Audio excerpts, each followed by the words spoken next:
going on, everybody? So spring is here and I'm out here, yes, with the hose, watering the dirt and the clay.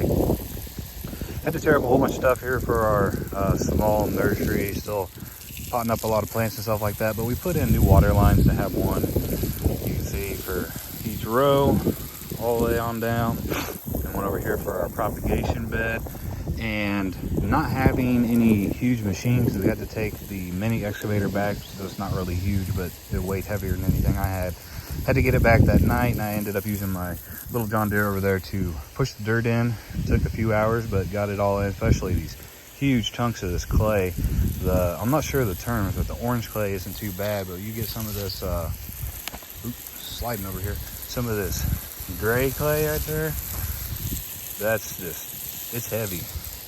But what I'm doing, and I want to share this idea for anybody else that may not know, and it might seem silly, but what helps dirt settle over this trench is 4 foot to 5 foot, actually in some areas. I dug a little deep in some areas. But what you can do, simply, just take a hose with a nice nozzle on it. And what I do is I go through, and like all this right here, I try to get it all nice and wet. Now this dirt's pretty compact because I've drove over it so many times, but like it's hard to drive in between the hydrants. Normally, if you have one hydrant, you can get your, like some type of tractor or something, and you can just drive over, you know, your whole trench that you buried in.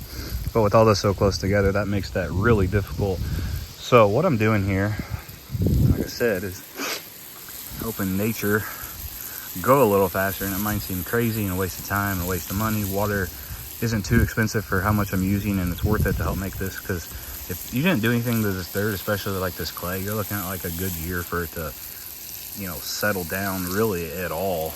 Now if you have sandy dirt, or you know, dirt with a bunch of rocks in it, stuff like that settles easy, or nice black dirt, sure, which is like about the top 12 inches of our soil. But once you get under about a foot, you run into a whole bunch of clay.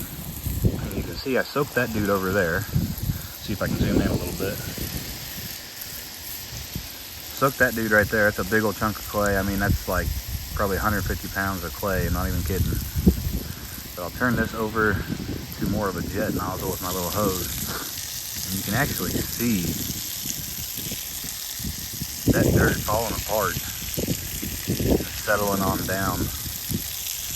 These big chunks definitely gonna take a lot more time, but can you imagine, for what I'm spraying right here, how much rain and time it would take if not? So, and it is spring. I really should have done this in fall, and the freezing and thawing over winter probably would have helped us a lot. You know, the ground moves a little bit with the heaving and thawing and everything. But anyway, I don't want to make this video any longer, but if you just go here and just start soaking the dirt as often as you can, I know it'll definitely make it muddy. I'm not trying to make you have more of a mess, but it definitely helps sink it down, especially you go through, get it all wet for about 10 minutes, and then you can turn it over to more of a jet, and you can just blast that. Now over here, I don't really need, like I said, I already ran over this, so it's not too bad. You can walk over that. But when you get to these big chunks right here, you really need some help to start feeding this along, help all that dirt start settling down in there.